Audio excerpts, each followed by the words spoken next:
Corona virus ತಡೆಗಟ್ಟುವ ನಿಟ್ಟಿನಲ್ಲಿ ಆರೋಗ್ಯ ಇಲಾಖೆ ಹಾಗೂ ತಾಲೂಕು ಆಡಳಿತ ಮುಂಜಾಗ್ರತಾ ಕ್ರಮವನ್ನು ಅನುಸರಿಸುತ್ತಾ ಇದ್ದು ಆಶಾ ಕಾರ್ಯಕರ್ತರ ಮೂಲಕ ಮನೆ ಮನೆಗಳಿಗೆ ಸ್ವಯಂ ಜಾಗೃತಿಯ ಕರಪತ್ರ ವಿತರಣೆ ಮಾಡಲಾಗ್ತಾ ಇದೆ. ಜಾತ್ರೋತ್ಸವ, ವಾರದ ಸಂತೆ, ಕ್ರೀಡಾಕೂಟಗಳನ್ನು ನಿಲ್ಲಿಸಲಾಗಿದೆ.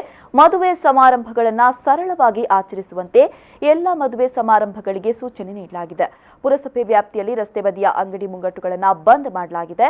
ಸಣ್ಣ ಪುಟ್ಟ ಕಾಯಿಲೆಗಳಿಗೆ ಆಸ್ಪತ್ರೆಗಳಿಗೆ ಬರುವ ಅಗತ್ಯವಿಲ್ಲ. ಇತರ ರೋಗಿಗಳು ಆಸ್ಪತ್ರೆಗೆ ಬರುವಾಗ ಜೊತೆಗೆ ಒಬ್ಬರನ್ನಷ್ಟೇ ಕರೆತರುವಂತೆ ವಿನಂತಿಸಲಾಗಿದೆ ಅಂತ ತಾಲೂಕು ಆರೋಗ್ಯಾಧಿಕಾರಿ ಡಾಕ್ಟರ್ ದೀಪಾ ಪ್ರಭು ಹೇಳಿದರು. ದೇಶದಿಂದ ಬಂದವರ ನಾವು ಎಲ್ಲರ ಮಾಹಿತಿಯನ್ನ ಈಗ ಆಶಾ ಕಾರ್ಯಕರ್ತೆಯರ ಮೂಲಕ ಕಲೆ ಹಾಕಲಿಕ್ಕೆ ಪ್ರಾರಂಭ ಮಾಡಿದ್ದೇವೆ. ಅದೇ ರೀತಿ ಎಲ್ಲ ಹೆಲ್ಪ್ ಲೈನ್ 100-1077 ಈ ಹೆಲ್ಪ್ ಲೈನ್ಗೆ ನಾವು ಕಾಲ್ ಮಾಡಿ ನಿಮ್ಮ ಮಾಹಿತಿಯನ್ನು ಕೂಡ ಇಂಥವರದ್ದು ಕೊಡ್ಬೋದು. ಈಗ ನಮ್ಮ ಮುಖ್ಯ ಗುರಿ ಈ ವಿದೇಶದಿಂದ ಬಂದವರನ್ನ ಐಸೋಲೇಷನ್ ಮಾಡುವಂಥದ್ದು, ಅವರನ್ನ ಪ್ರತ್ಯೇಕವಾಗಿ ಇಡುವಂಥದ್ದು.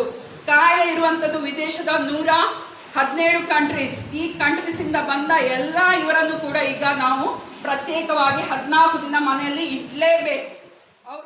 ತಾಲೂಕು ಪಂಚಾಯತ್ ಅಧ್ಯಕ್ಷ ಚಂದ್ರಹಾಸ್ಕರ್ ಕೇರ ಅಧ್ಯಕ್ಷತೆಯಲ್ಲಿ ತಾಲೂಕು ಪಂಚಾಯತಿ ಸಭಾಂಗಣದಲ್ಲಿ ಬುಧವಾರ ನಡೆದ ತಾಲೂಕು ಪಂಚಾಯತಿ ಸಾಮಾನ್ಯ ಸಭೆಯಲ್ಲಿ ಅವರು ಈ ಮಾಹಿತಿಯನ್ನ ನೀಡಿದರು. ಹಕ್ಕಿ ಜ್ವರದ ಬಗ್ಗೆಯೂ ಜನರಲ್ಲಿ ಆತಂಕ ಇದ್ದು ವದಂತಿಗಳಿಗೆ ಕಿವಿಗೊಡುವ ಅಗತ್ಯವಿಲ್ಲ. ಬೇಯಿಸಿದ ಕೋಳಿ ಪದಾರ್ಥವನ್ನ ಸೇವಿಸುವುದರಿಂದ ಯಾವುದೇ ತೊಂದರೆ ಇಲ್ಲ ಅಂತ ಪಶುವೈದ್ಯಾಧಿಕಾರಿ ತಿಳಿಸಿದರು.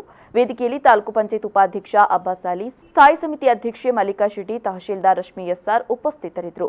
ಸದಸ್ಯರಾದ ಸಂಜೀವ ಪೂಜಾರಿ, ಉಸ್ಮಾನ್ ಕರೋಪಾಡಿ, ರಮೇಶ್ ಕುಡ್ಮೇರ್, ಆದಂ ಕುഞ്ഞി, ಗಣೇಶ್ ಸುವರ್ಣ ಮೊದಲಾದವರು ಚರ್ಚೆಯಲ್ಲಿ ಪಾಲ್ಗೊಂಡರು.